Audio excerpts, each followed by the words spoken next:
Силер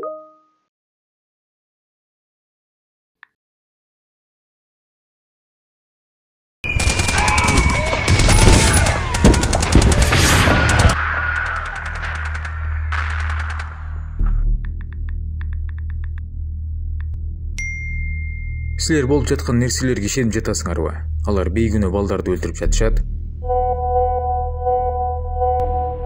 Билбейм, бул видеону фейкти уккам. Ооба, бул трагедия. Бирок биз эмне кыла алабыз?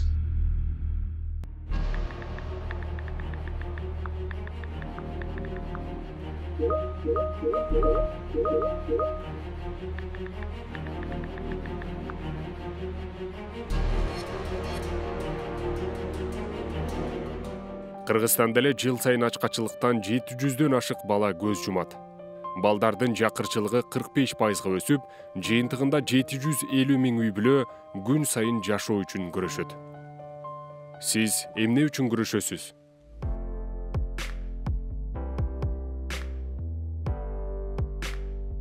Бүткүл дүйнөнүн бактысы бейгүнөө баланын көз жашына арзыбайт. Адамгерчилик баарынан жогору.